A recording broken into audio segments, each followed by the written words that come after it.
ओशो ने उस दिन एक प्रवचन में कहा, एक नए कॉम्बिनेशन के संबंध में, थेरेपी, हिप्नोसिस और मेडिटेशन के लिए। आप इस नए कॉम्बिनेशन के लिए हमें कुछ बताएं। निश्चित रूप से महत्वपूर्ण सवाल है। ओशो का यह वचन कि मेरी शिक्षाओं का सारांश 3 शब्दों में आ जाता है: psychotherapy, hypnosis and meditation. Psychotherapy जैसी पश्चिम में चल रही है वो वाली नहीं, जो ओशो ने हम सबको अवेलेबल कर दी है, हम अपने घर में स्वयं कर सकते हैं। उदाहरण के लिए डायनेमिक मेडिटेशन, जिब्रिश मेडिटेशन, देववाणी ध्यान और भांति भांति के एक्टिव ध्यान प्रयोग। इसमें हमारी छुपी हुई दमित भावनाओं का, विचारों का विसर्जन हो जाता है, हमारे घाव हील हो जाते हैं पुराने, हम नेगेटिविटी से छुटकारा पाते हैं। अशांति, बेचैनी जो भरी पड़ी थी भीतर, उसको हमने 10 मिनट में खाली कर दिया, उलीच दिया, हम खाली हो गए। अब इसके बाद हिप्नोसिस, आत्मसम्मोहन। जहाँ जहाँ मैं हिप्नोसिस कहूँ वहाँ आप समझना आत्मसम्मोहन की हम बात कर रहे हैं, हेट्रो हिप्नोसिस की बात नहीं कर रहे हैं। हम स्वयं ही अपने को सकारात्मक सुझाव दें। उदाहरण के लिए हम भाव करें कि मैं शिथिल हो रहा हूँ, शरीर रिलैक्स हो रहा है, रिलैक्स हो रहा है। एक 5-7 बार रिपीट करेंगे, रिलैक्स हो जाएगा। थोड़ी धीमी गहरी सांस लेंगे, भाव करेंगे कि हर सांस के साथ रिलैक्सेशन बढ़ता जा रहा है।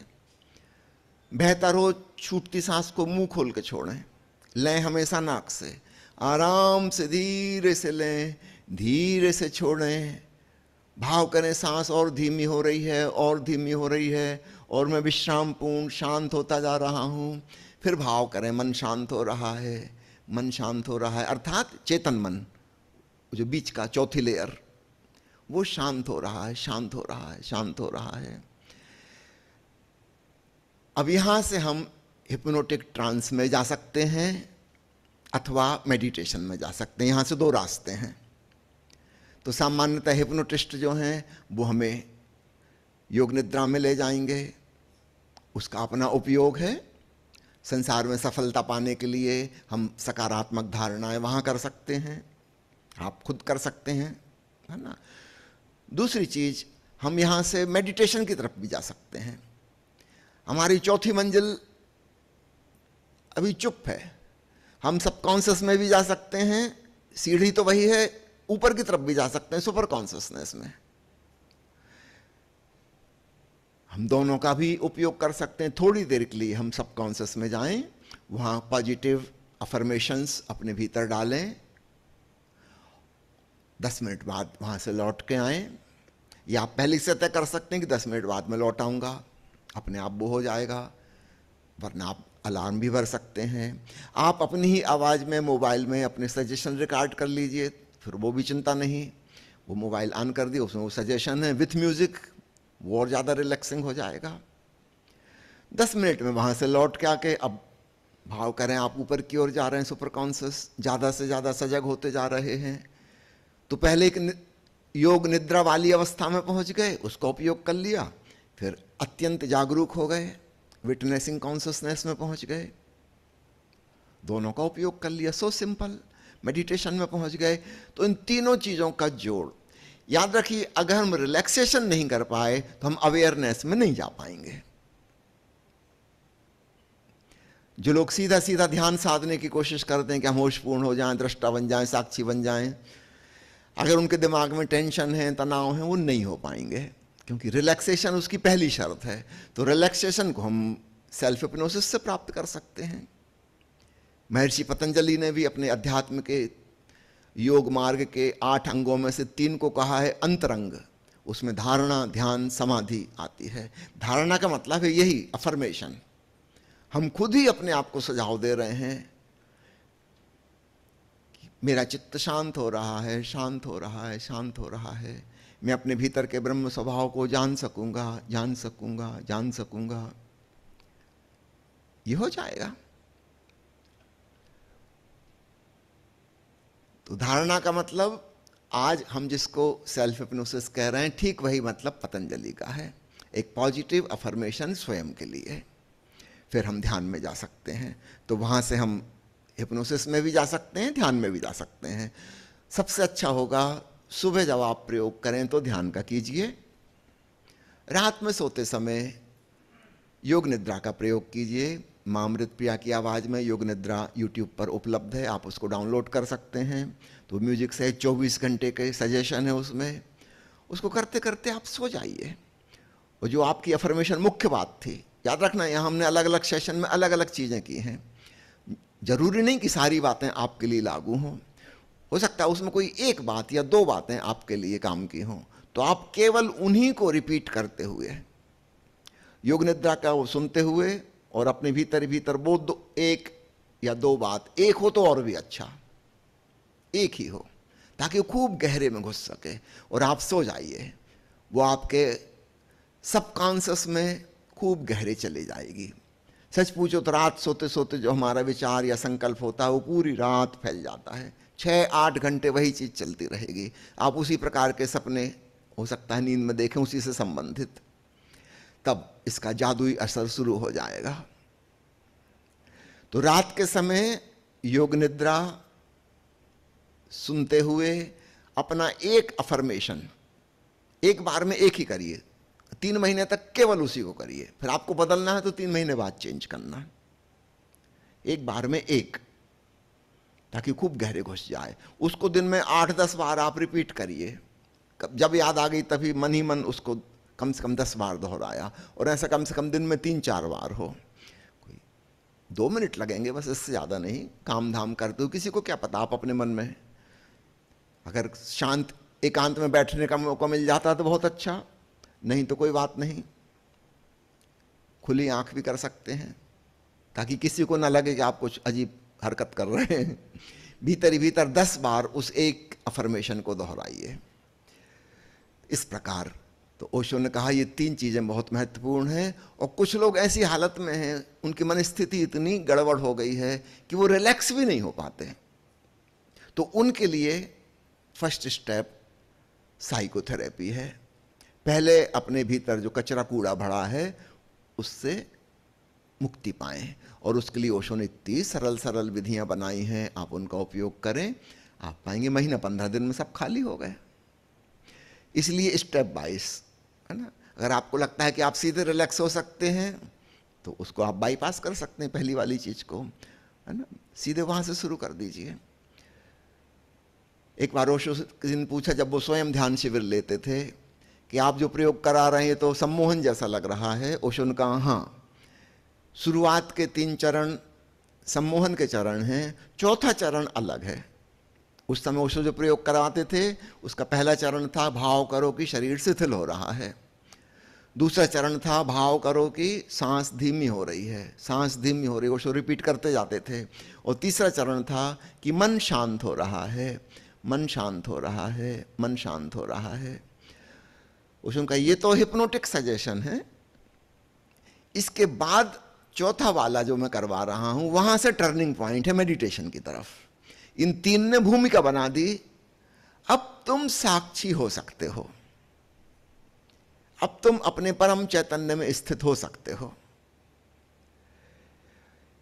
एक अन्य प्रवचन माला है ओशो की ध्यान सूत्र, वह भी शिविर का पहला प्रवचन है, आप उसे सुन सकते हैं oshoworld.com की वेबसाइट से डाउनलोड करके, ध्यान सूत्र का पहला प्रवचन, अथवा oshofragrance.org की वेबसाइट से डाउनलोड करके आप किताब पढ़ सकते हैं ध्यान सूत्र।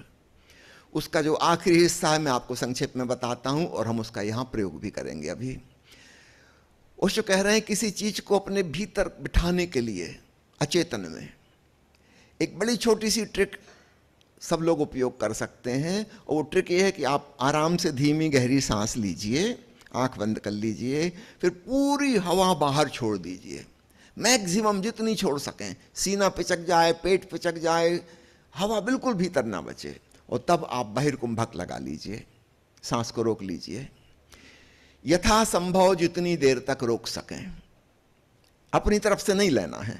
हाँ, एक समय ऐसा आएगा जब आप ना रोक पाएंगे और सांस अपने आप भीतर आ जाएगी, ओके, फिर उसको आने दीजिए, फिर से गहरी सांस लीजिए, पूरी पेट और सीना फूल जाए पूरा, फिर से इसको दोहराइए, पूरी हवा बाहर निकाल दीजिए, और इस श्वसन प्रक्रिया को करते हुए आप वह अफर्मेशन दोहराइए जो भी आपने सोचा है। चाहे बाहर के जीवन की सफलता के बारे में हो, चाहे स्वास्थ्य के बारे में हो, चाहे अच्छे संबंधों के बारे में हो, चाहे वैभव के बारे में हो, चाहे प्रतिभा के बारे में हो, भांति भांति के हमने आयामों को छुआ है। जो आपके लिए सर्वाधिक महत्वपूर्ण केवल एक चुनिए और बार बार बदलना नहीं, 3 महीने फिर वही। समझो आपने चुना कि मैं ध्यान में गहरे डूब पाऊंगा, अब इसी बात को भीतर दोहराना है। यही एकमात्र विचार, वो सांस रुकी हुई है बाहर और आप भीतर ही भीतर दोहरा रहे हैं कि मैं निर्विचार जागरूकता में, थॉटलेस अवेयरनेस में स्थित हो पाऊंगा। फिर आप सांस लीजिए, दोबारा फिर वही एक ही चीज भीतर दोहरती रहे। इसको कम से कम 5 बार करना है, करीब 2.5-3 मिनट में हो जाएगा 5 बार। तो अभी हम करेंगे और फिर घर जाके आपको रात को सोते समय करना है, क्योंकि सोते समय जब आप करते हैं उसका प्रभाव कम से कम 100 गुना ज्यादा है, क्योंकि उस समय हमारा चेतन मन वैसे ही थक गया दिन भर का, वो सो गया और अचेतन मन जाग गया, सपने देखने वाला। तो उस समय हमने जो भाव किया वो बहुत गहरे में घुस जाएगा, क्योंकि सहज रूप से ही अचेतन टेक ओवर कर रहा था, चेतन मन का कंट्रोल खत्म हो रहा था। दिन में जब हम करेंगे तो हमें जानबूझ के करना पड़ेगा, जरूरी नहीं कि हमको उसमें पूरी सफलता मिले, लेकिन रात को तो पूरी सफलता मिल जाएगी। दिन भर के थके मांदे हम सो ही जाना चाह रहे हैं और उस समय वही चीज को दोहराते दोहराते 5 बार कुंभक करके आप सो जाइए और आप पाएंगे बात बन गई। अब याद रखना, चमत्कार कहीं नहीं है, इसके पीछे का मनोविज्ञान समझ लीजिए। नॉर्मली क्या होता है, हमारा 88% अवचेतन मन, बड़ा हिस्सा, वहां तक हमारे विचार नहीं पहुंचते। हमारे विचार, हमारे निर्णय, ऊपर ऊपर का जो सुपरफिशियल 12% चेतन मन है, कॉन्शियस माइंड, केवल उसी में रहते हैं। आप सोच रहे हैं कि सिगरेट पीना छोड़ दूं, सिगरेट पीना छोड़ दूं, आपका चेतन मन सोच रहा है, वो 88% को पता ही नहीं है। और याद रखना, जब भी आपके भीतर द्वंद्व खड़ा होगा, वो जो मजबूत हिस्सा है 88% वो जीतेगा। तब आपको तलब लगेगी सिगरेट की और आपकी साथ निर्णय धरा का धरा रह जाएगा, आप सिगरेट निकाल के पीने लगोगे।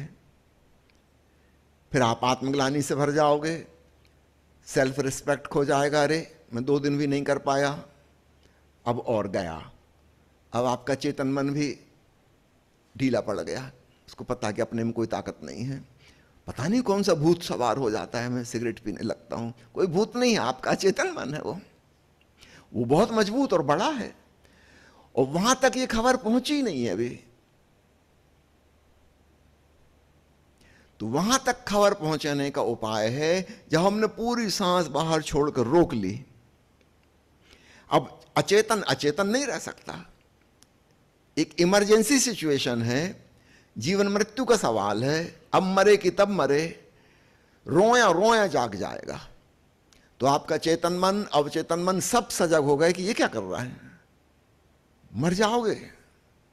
और हम एक ही बात कह रहे हैं कि मैं निर्विचार जागरूकता में डूबना चाहता हूं, अथवा जो भी आपका अफर्मेशन है आप वही दोहरा रहे हैं।